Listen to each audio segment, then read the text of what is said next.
What's going on, everybody? Getting ready for the start of the weekend? You bet you are, because it's Friday, April 5th. A warm welcome back to FOXY Games UK. I'm Fox, your reliable source of aggregated video game news, speculation and rampant rumour. Now, news has been a little thin on the ground this week, admittedly, and you know me by now. I don't just spam FOXY Games UK videos for the sake of a little ad revenue. I much prefer to deliver something a little more substantial than a game's release date or update on DLC characters, yada yada yada. Altogether now, big group yawn. Yeah, I'm sure you can relate, but luckily a few tasty morsels fell into my desk, so with that, in today's news. PlayStation 5 and the next generation of Xbox could be revealed pretty soon, at least according to troubled retailer Gamestop. And let's face it, Gamestop should have a more realistic indication, since they would probably have to order these new systems well in advance of going on sale to the general public. Sourced via GameSpot.com, here's the full story. So, next-gen consoles just might be revealed relatively soon, that's according to GameStop, and regardless of your opinion of the retailer, they probably should know a thing or two since they'll be stocking them. So yeah, it appears new next-gen console reveals are incoming for both Microsoft and Sony, and at some point this year. Retailer GameStop today said on an earnings call that it expects new hardware sales to slow down in 2019 on account of people hearing about new consoles and waiting for them to arrive. Here's a quote. With respect to new hardware, as we get closer to the end of the current console cycle for Xbox and PlayStation, we expect demand to decline as some customers choose to wait on the sidelines in anticipation of acquiring the next generation of innovative consoles, CFO Rob Lloyd said.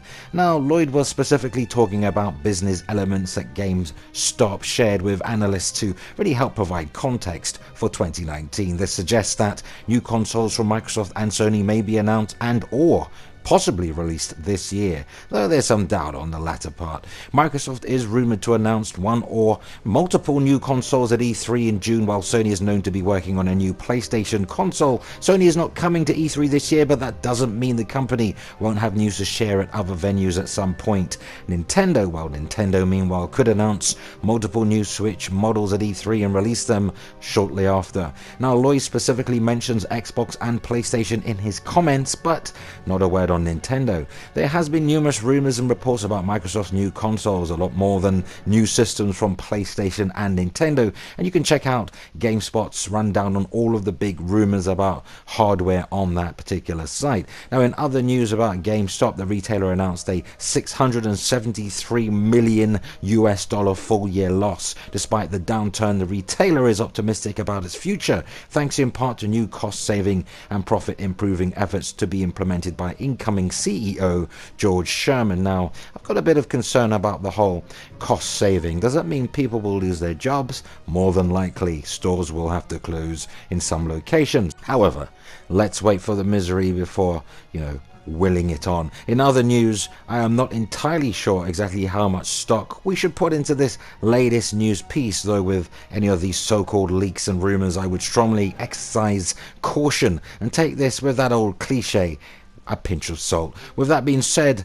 and sourced via multiple outlets, some of which I cannot possibly name them all, mostly fact-checking, so we'll go with tequila.co.in. I like to spotlight the lesser known or smaller outlets if I can. Anyway, apparently far more detailed next generation Xbox Anaconda specs have leaked, pointing to an 8-core 16-thread AMD Zen 2 CPU and of course the Navi GPU, which we mentioned before. We've all seen the multiple leaks over the past several months, strongly indicating that AMD's hardware details powering the next generation of gaming consoles, mostly focusing on Microsoft's Scarlett project. We already know that Scarlett consists of multiple consoles, one for streaming dubbed Maverick, one for folks who are satisfied with gaming at 1080p or slightly higher, that is Lockhart, and lastly Anaconda, which is expected to pack a serious punch. All these consoles will reportedly feature custom AMD Zen 2 CPUs and Navi GPUs, both based on the 7nm node. Now, this new leak via a dev kit on Reddit of all places aligns with the previous ones. However, only the Anaconda variant has been mentioned. As per this info, the Xbox Anaconda will feature a custom octa-core AMD Zen 2 CPU with SMT, that's multiple threads simultaneously. Now, Team Red's answer really to Intel's hyper-threading solution, clocked at 3.2 GHz and a Navi GPU running at approximately 1500 MHz. But I expect somewhere between 50 to 55 compute units, which really translate into roughly 3000 plus streaming processors. This will put the Xbox Anaconda's graphics processing capabilities roughly on par with the Radeon Vega 64, something I mentioned for the PS5, so it kind of validates things I've said already, hot on the heels of Nvidia's GeForce RTX 2070 part, which again I've mentioned. Although both Sony and Microsoft are promising 4K gaming with their next gen consoles, I believe it won't be as simple as that though. Yes, you can expect 30, possibly 40 frames per second tops at 4K with PC equivalent of really ultra graphics settings, but I'm seriously doubting ultra settings at 60 frames per second and native 4K. As mentioned by FOXY Games UK eons ago, next-gen consoles will still heavily be reliant on upscaling techniques such as checkerboard on PlayStation or SPAS rendering on Xbox, a rendering technique that really reduces the visual fidelity, a kind of eye trick that allows the filling in of pixels, allowing frame rates to remain consistent while at the same time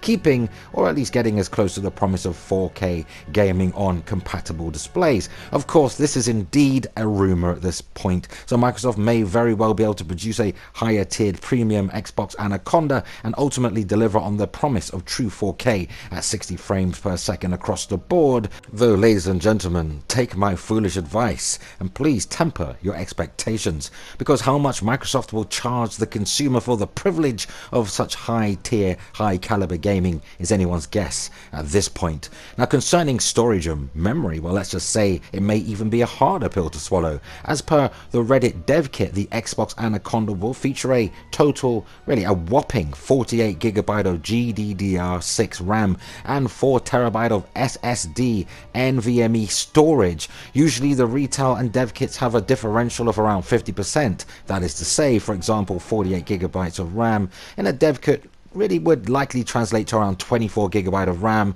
for a retail unit. So totally feasible then, though it is not a hard and fast rule by any means. So some of you may find the figures more than a bit bizarre, and it's really hard to keep the price of the console within acceptable limits with that kind of hardware. SSD prices have come down considerably thanks to 3D TLC NAND, but it's still far from cheap.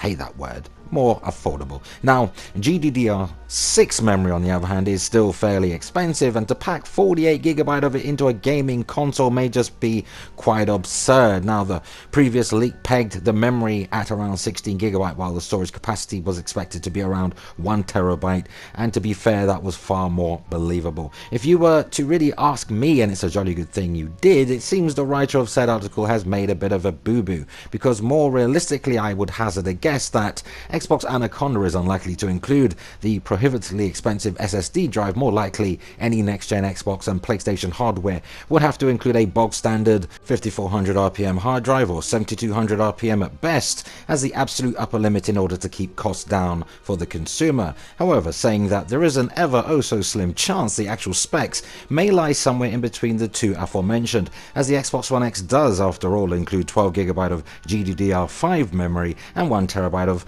hard drive storage. We'll have to wait until E3 in June, where a formal announcement with a planned release date of 2020 is expected. But here's the thing, as far as I'm aware, Anaconda will be more powerful than PS5 and is expected to cost more than Sony's next-gen hardware, particularly if Sony decides to release just the one SKU, as they did with PS4, and then release a Pro model mid-generation. So if PS5 is expected to release really with 16GB of GDDR6 RAM, which, if rumours are to be believed, falls way short of Anaconda's 24GB. That's an 8GB differential right there.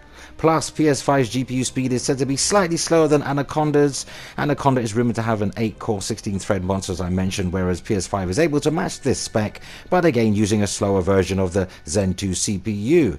And if you care about T-flops, then again PS5 is said to fall a little short compared to Anaconda, a rumoured 11.6 T-flops compared to Microsoft's Anaconda's 14 T-flops. So, how much difference will this make on screen in real-time gameplay scenarios? If you look at really PS4 Pro and Xbox One X, where arguably Sony's first-party efforts, at least visually, might have you thinking that PS4 Pro has the power advantage over the One X, though at 4.2 T-flops for Pro and 6 T-flops for Xbox One X, well, that's obviously not the case. So, will it matter if Anaconda smokes PS5 on paper, when you typically haven't seen the results in terms of a 1.8 T-flop power gap between the two current mid-gen upgrades? This is a question you have to answer individually, since perception is key. Though again, if you asked me, and I would say the likes of State of Decay 2 does not really hold up compared to Days Gone visually, and Crackdown 3 certainly fails miserably in showing off Xbox One X hardware compared to say God of War, Spider-Man, or indeed 2017's Horizon Zero Dawn, which ultimately proves you can have all the power in the world, but if you lack the imagination and the quality of teams to really exploit that power, it means absolutely nothing to the end user. But what say you? Share your thoughts and opinions on today's news, because that unfortunately brings us to the end of another video, but let's continue the discussion in the comments. And for all your current and next-gen news updates, rumour and rampant speculation, go ahead, hit the like button, why not spread the word, and keep it locked to FOXY Games UK. And remember, all relevant links where applicable can be found in this video's description. Go ahead, subscribe to FOXY Games UK, it doesn't hurt, I promise. And remember to hit the notification bell so you never miss content. Thumbs up if you like it here, thoroughly important, and help us reach more like-minded gamers simply by sharing this video. Consider supporting FOXY Games UK via Patreon, and or grab yourself a FOXY Games UK branded t-shirt or hoodie, now available in various colours and designs. You'll find both links in this video's description. I truly appreciate the support. Don't forget the Gamer Couch each and every Sunday live from 5 PM ET, 10 PM UK, which really goes back to its normal time in the UK, not 9 PM anymore, 10 PM, because our time zone has now caught up with the US. Our clocks changed, I think was last Sunday, so that's all sorted itself out. So again, moderated by our very own cat, aka Bullet Hell Honey. Don't forget the Gamer Couch podcast, and that concludes our time together today. It was great hanging out as usual. Until the next video, remember, play games, not corporations.